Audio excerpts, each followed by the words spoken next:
Gracias, Patricia. Muy buenas tardes a todos y todas los que están presenciando esta actividad. Y bueno, como se comentaba recientemente, les vengo a presentar esta charla que hemos titulado El desafío y el valor de aprender con otros, a propósito de, nos parece súper contextual, digamos, a propósito de todo este periodo de pandemia, de encierro, de distanciamiento social que nos ha tocado vivir el último tiempo. A propósito de este nuevo escenario que nos ha correspondido experimentar, ¿cierto? Han saltado quizás muchísimas preguntas y a la vez también evidencias en torno a estos procesos, ¿cierto?, de virtualidad en que hemos tenido que trabajar a distancia y también estudiar a distancia desde la educación inicial, la educación básica, media y educación superior. Y de hecho, bueno, a propósito de esto mismo, variadas instituciones a nivel internacional, ¿cierto?, y en nuestro país han intentado recopilar estas informaciones que han emanado, sobre todo focalizando también en los procesos de educación, para ver cómo van avanzando nuestros niños, niñas y jóvenes en los distintos niveles educativos. Y es así como a mediados del año pasado apareció un informe de la CEPAL UNESCO en donde se nos indicaba que más de 1.200 millones de estudiantes de todos los niveles educativos de enseñanza en todo el mundo habían dejado de tener clases presenciales en la escuela. Y de ellos, más de 160 millones corresponden a estudiantes de nuestra región, acá en Latinoamérica, incluido Chile, por cierto. Y bueno, de estos países, ¿cierto?, de nuestra región, 21 países, el 20% de estudiantes de sectores socioeconómicos medios y altos de la población tienen promedio 5 veces más posibilidades de terminar su formación secundaria que el 20% más pobre, que refleja sin duda estas brechas educativas que hemos podido ver, ¿cierto?, siempre, pero que se han acrecentado con este contexto sanitario y la crisis. Entonces, bueno, desde todos nuestros roles, digamos, diversos, y ustedes mismos, ¿cierto?, a quien está dirigido esta charla, principalmente jóvenes de tercero o cuarto medio, sus familias quizás, han tenido múltiples preguntas también. ¿Qué tanto me va a influir este periodo que estoy en mi casa, ¿cierto?, tratando de afianzar aprendizajes, más bien en solitario, quizás con el monitoreo de un profesor a distancia, pero sin duda que me imagino aparecieron estas preguntas. ¿Será necesario que interactúe con otros para aprender? ¿Qué tanto voy a lograr? ¿Compartir con otros es relevante para conseguir aprendizajes significativos?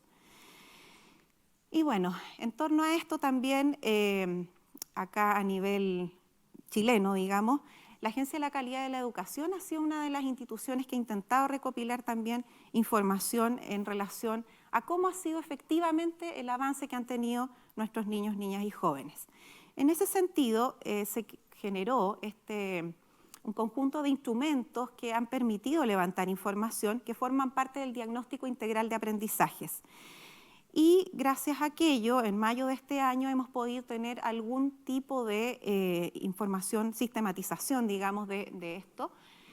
Y principalmente se ha recopilado evidencia en torno a los aprendizajes en lenguaje, matemática, de segundo a tercero medio, y también alguna evidencia de cómo se ha impactado la parte socioemocional de nuestros estudiantes también en los distintos niveles educativos escolares.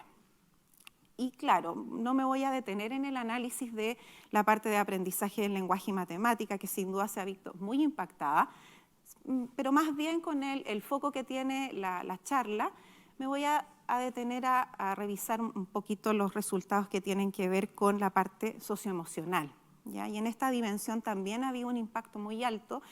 Y de hecho aquí aparecen algunas de las percepciones de estudiantes de tercero y cuarto medio, que es bien interesante. Frente a la pregunta de cuánto crees que te perjudicó el periodo que no asististe al colegio en tu proceso de aprendizaje, el 90% de los estudiantes señalan que este periodo en que no asistieron al colegio de forma presencial los afectó negativamente en su aprendizaje. O sea, hay una identificación clara del daño que ha tenido la suspensión de clases en los aprendizajes, desde la percepción de los mismos chicos y chicas. Si se fijan allí, bueno, en la gráfica que aparece en la presentación, las barritas en naranjo y blanca en general constituyen un 90%, que está indicando, ¿cierto?, de los estudiantes que están indicando que les perjudicó un poco o mucho, pero que sienten que les perjudicó este periodo. Y frente a la pregunta de qué tan motivado te sientes para estar en clases con los compañeros, ver a los profesores, que en periodos normales de repente no nos quieren ver. Entonces, también es un dato interesante. Aprender lo que me enseñan en clase, que es la barrita que está en negro. La gran mayoría de los estudiantes manifiesta estar motivados para retomar estas actividades relacionadas con el ambiente escolar y que de a poco, paulatinamente, lo hemos ido haciendo, tanto en educación escolar como en educación superior, ¿cierto? Y claro, si uno se centra allí en la gráfica que está presentada dentro del reporte del diagnóstico integral de aprendizajes, más del 65% de los estudiantes en todos los casos responde afirmativamente, se siente motivado a estar en clases con los compañeros, ¿cierto? A poder interactuar, a ver al profesor, a tener un acompañamiento más guiado por él o la profesora. Y destaco allí quizás esta última motivación que aparece en las barritas negras, que es aprender lo que se enseña en clases de forma física, presencial.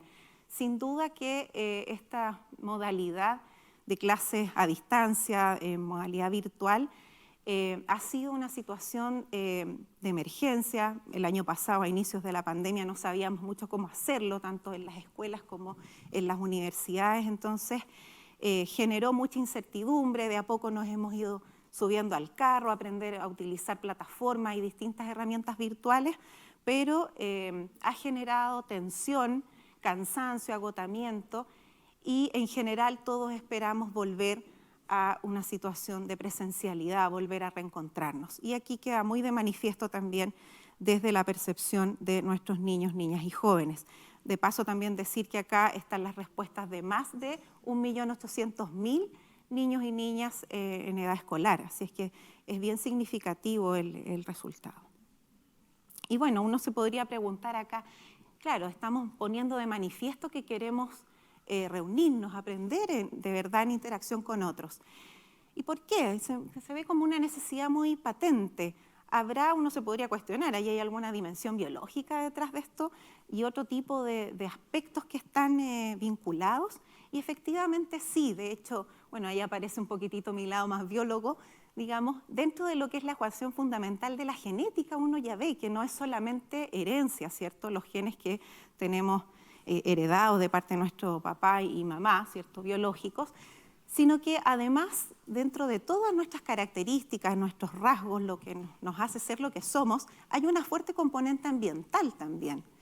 Y en ese sentido ahí aparecen, por ejemplo, ligaba a la charla que se dio reciente, ligaba a la alimentación, por ejemplo, todo lo que consumimos, los nutrientes que vamos absorbiendo desde que estamos en el vientre materno, van configurando cómo somos. Y así también hay una fuerte componente social. La interacción con los otros, ya sean nuestros pares o los adultos, también va configurando en gran medida todos nuestros rasgos y características. Incluso nuestra personalidad, ¿cierto? El temperamento tiene una fuerte componente genética, pero nuestro carácter y finalmente la personalidad que podemos llegar a tener tiene una ligación ambiental muy fuerte.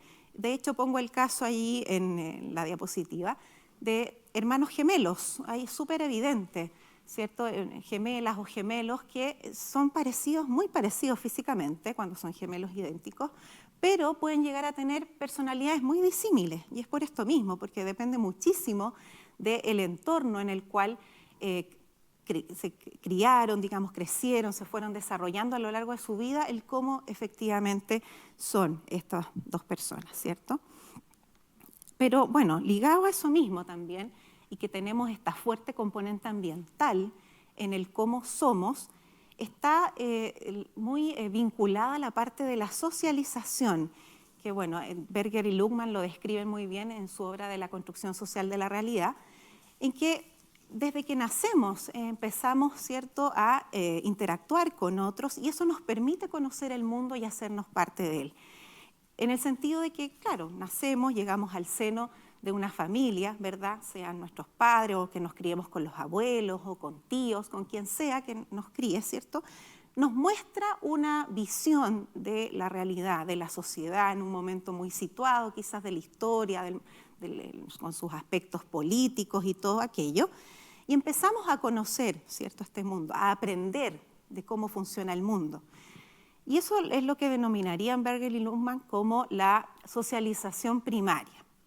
Pero esto es un continuo, y eso es lo que intenta representar también la flecha que aparece allí en el esquema, porque aprendemos a lo largo de toda la vida. Entonces vamos conociendo, ¿cierto?, haciendo parte de este mundo en interacción con otros.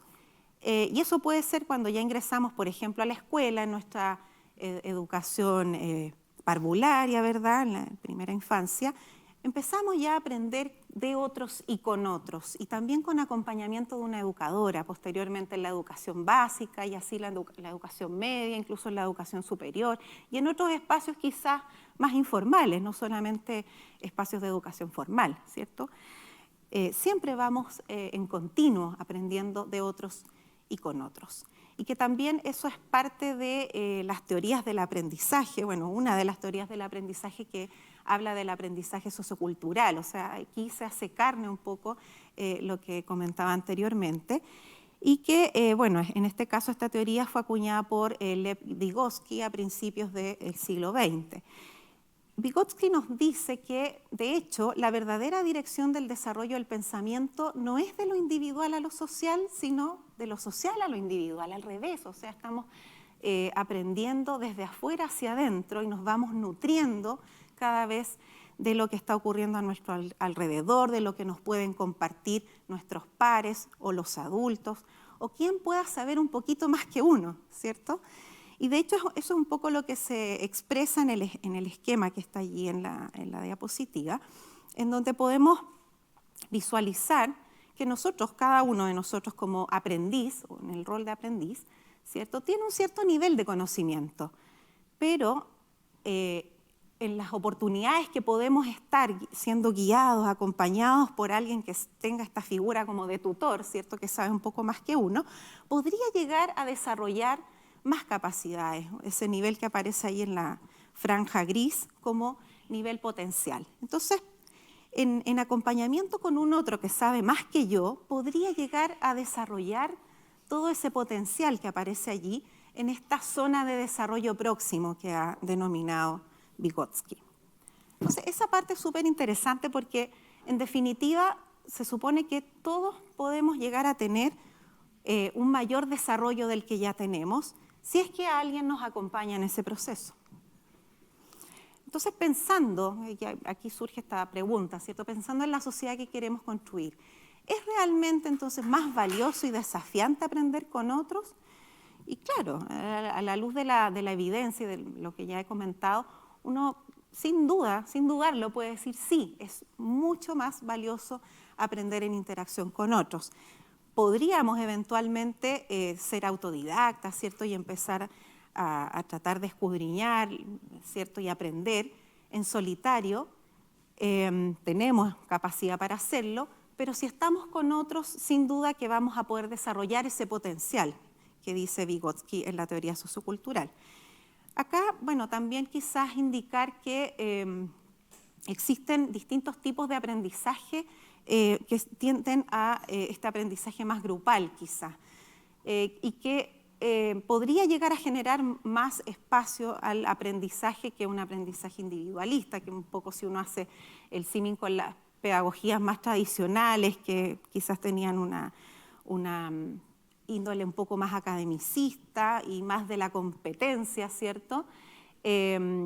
Uno podría verlo confrontado quizás con estas nuevas corrientes de pedagogía que intencionan lo que es el aprendizaje grupal y el aprendizaje colaborativo. ¿Ya? Y ahí hago una leve distinción quizás entre lo que es aprendizaje cooperativo por una parte y el aprendizaje colaborativo en sí mismo. ¿Y por qué? Les pongo el caso, y yo creo que muchos de nosotros lo hemos vivido, o lo vivimos anteriormente cuando estábamos en la escuela o la universidad, que un profesor o profesora X nos da, ¿cierto?, una tarea. Dice, chicos, para la próxima semana tenemos trabajo de investigación. Voy a poner el caso, profesor de historia, nos da investigación sobre la Revolución Francesa para la próxima semana. chuta, ya hay que trabajar en equipos de 3 compañeros, por ejemplo, 3 integrantes, ¿ya? ¿Cómo lo hacemos? Tenemos también, aparte de la investigación de historia, tenemos trabajo de matemática, tenemos que hacer un trabajo de arte. Ya, chiquillos, dividámonos. Ok, entonces Pepito le toca la parte a Juanita le toca la parte B, yo hago la C, listo. Ya, y el fin de semana yo junto todos los apartados que me lleguen.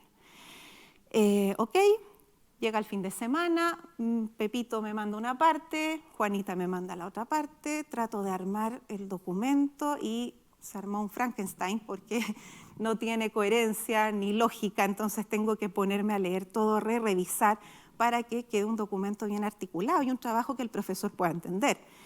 Entonces, claro, si nos hubiéramos juntado, nos hubiéramos reunido un ratito a conversar, a dialogar, intercambiar puntos de vista, llegar a consensos, habría sido mucho más sencillo y habríamos tenido un trabajo de investigación sobre la Revolución Francesa que tuviera un hilo conductor, que hubiera sido más coherente.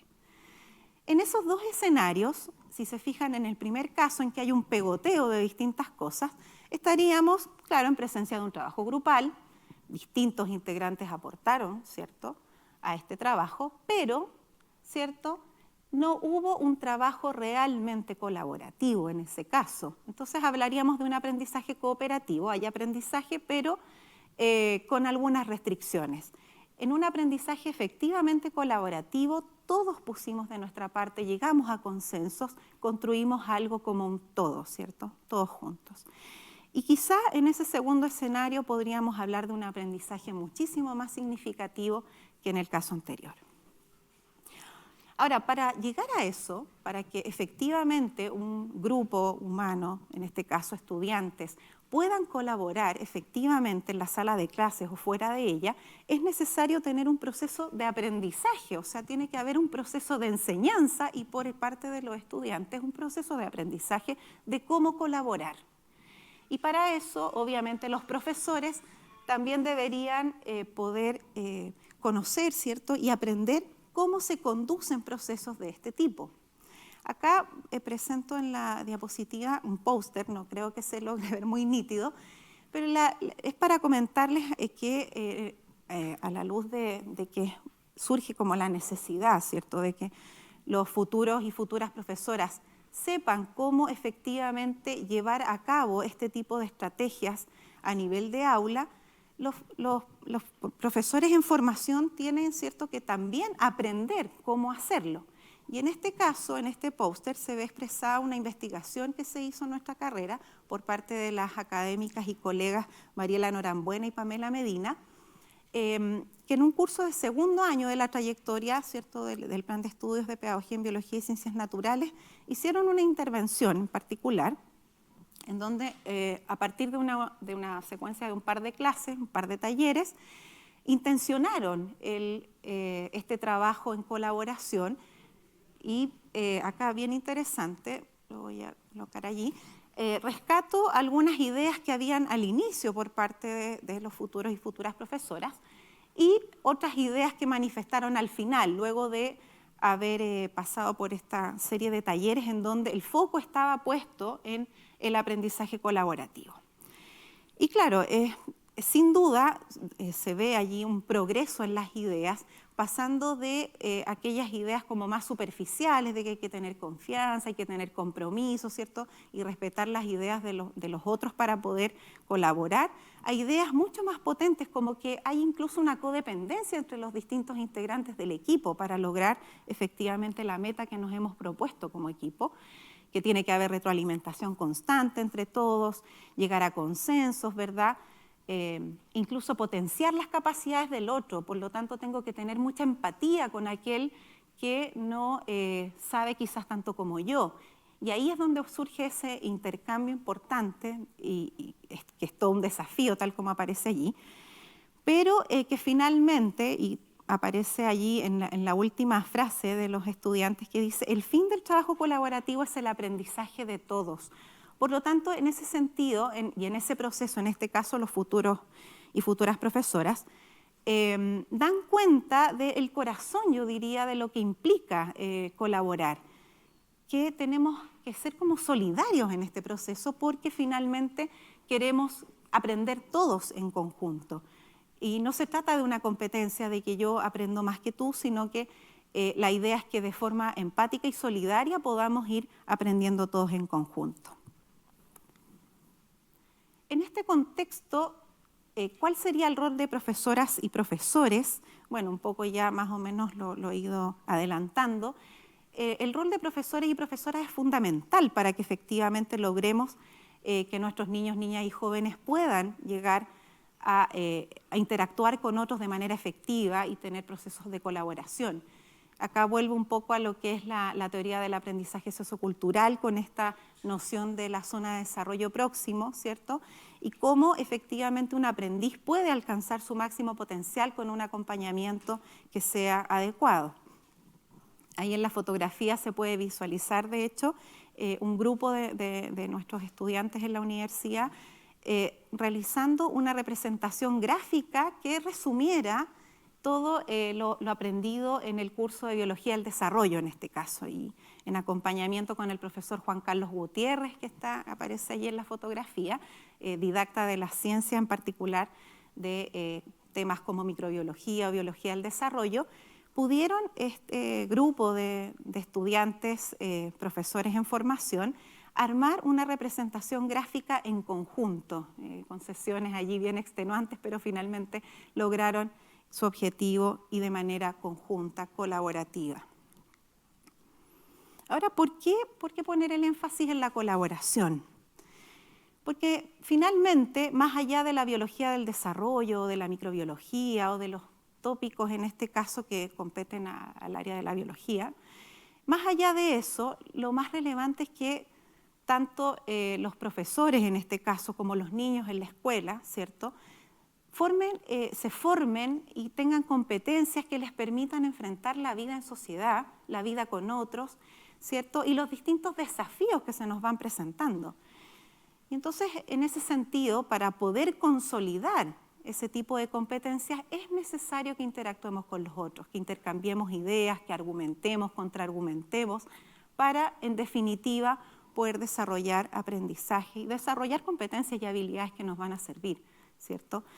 Y en ese sentido, acá pongo un poquitito una definición que podría resumir esto. ¿Qué significa una competencia ciudadana? Bueno, no es más ni menos que un conjunto de conocimientos, habilidades, ¿cierto? Conocimientos un poco más conceptuales, quizás, y actitudes que de manera articulada entre sí hacen posible que el ciudadano actúe de manera constructiva en la sociedad democrática. Bueno, y más allá de el actuar en sociedad, ¿cierto?, también internamente poder tener las capacidades para tomar decisiones frente a las distintas situaciones que se van presentando. Acá, bueno, mencionar entre las habilidades cognitivas, por ejemplo, que forman parte de este tipo de competencia está, no sé, tener la capacidad de hacer un análisis crítico, reflexivo, ¿verdad? A nivel de habilidades emocionales, la empatía es una de las habilidades que deberíamos desarrollar con mucha potencia, y que en procesos de colaboración, por ejemplo, se desarrolla sin duda, porque tenemos que escuchar, ¿cierto?, al otro de manera respetuosa y tomar decisiones en conjunto. Entonces la empatía se va desarrollando en este tipo de procesos. Y habilidades comunicativas, por cierto, porque tenemos que ser capaces de expresar las ideas para poder comunicarnos con el otro, en el fondo. Entonces también son habilidades que se van desarrollando en el proceso mismo de la interacción. Y todo esto, bueno, como decía anteriormente, más allá del aprender un contenido específico, tiene que ver con la proyección hacia el desarrollo de competencias, que hoy en día se hace quizás mucho más necesario para poder enfrentar los escenarios de crisis en los que estamos. Tenemos pandemia, una crisis climática encima, y para poder hacer frente a todo este tipo de desafíos que se nos vienen, ¿cierto?, es súper necesario que consolidemos competencias como esta, si no, sin duda no vamos a poder hacerlo. O sea, hay que tener ciudadanos, personas, ¿cierto?, desde la infancia en adelante que empiecen a formarse para efectivamente poder enfrentar los desafíos de este tiempo. y en eso los profesores y profesoras tenemos una gran responsabilidad y somos agentes socializadores en este caso, ¿cierto?, muy potentes e importantes. Por esto, y para ir cerrando, aprender a colaborar para construir el mundo que soñamos es hoy un acto significativo y fundamental. Si ya tenías la intención de estudiar pedagogía, espero que con esto que hemos podido compartirles se motiven aún más y bueno, los estaremos esperando entonces en la Universidad Alberto Hurtado en las distintas pedagogías que tenemos para poder intercambiar saberes y construir juntos. Eso sería. Muchísimas gracias.